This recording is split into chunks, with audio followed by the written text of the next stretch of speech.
Assalaamu calaykum waraxmatullaahi wabarakaatuh. Waxaa lagu tiriyaa Robin Lee mid ka mid ah hormuudyada ugu caansan caalamka ee dhanka internetka, maadaama uu abuuray browserka Baidu ee shabaha midka Google, waana mid ka mid ah ganacsatada ugu hodansan dalka China, wuxuuna dunida ragga ugu hodansan kaga jiraa kaalinta 119aad, iyadoo hantidiisa ay ku sheegtay jariirada Forbes in ay gaarayso $14 bilyan.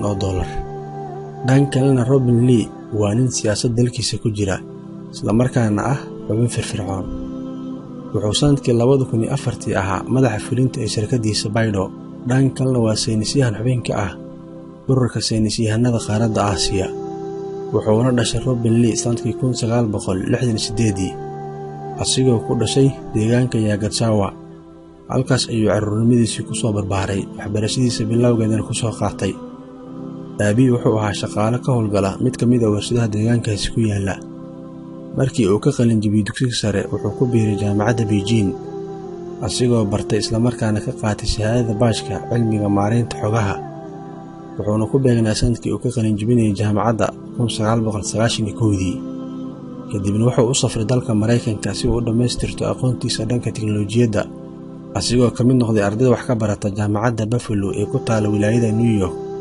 wuxuuna jaamacaddaani ka helay sanadkii 1994 shahaadada masterka ee dhanka culuumta kombiyuutarka, laakiin jaamacaddu uu isaga tegay oo kama qaadanin shahaadada PhD-da.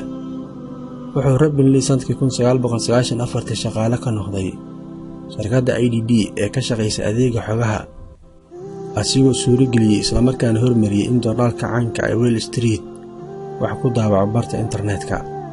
wuxuu sanadkii 1996 diyaariyay qorshe ku saabsan mashiinka raadinta bogga logarithmka ee hoos imaada magaca Renix, wuxuuna helay shahaadada batantaha ee Mareykanka.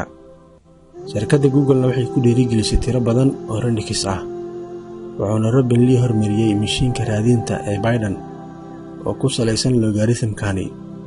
wuxuuna sanadkii 1997 iska joojiyay ka shaqaynta shirkadda IDD, kadibna wuxuu ku biiray shirkadda Infosec oo u shaqaynayay intii u dhaxaysay sanadihii 1997 ilaa 1999.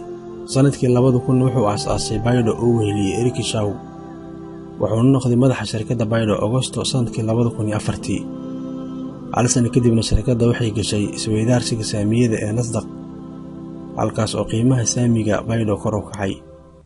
sanadkii 2010 Baidu wuxuu noqday mashiinka ama browserka raadinta ee looga isticmaal badiyaha gudaha dalweynaha Shiinaha, iyadoo shirkadda abuurtay 10,000 oo fursado shaqo, isla markaana dakhligeeda laba laabmay. Robin Lee ayaa sanadkii 1998 ku mutaystay buuggiisa dagaalka dhaqaalaha ee dooxada Silicon abaalmarinta George Thorney.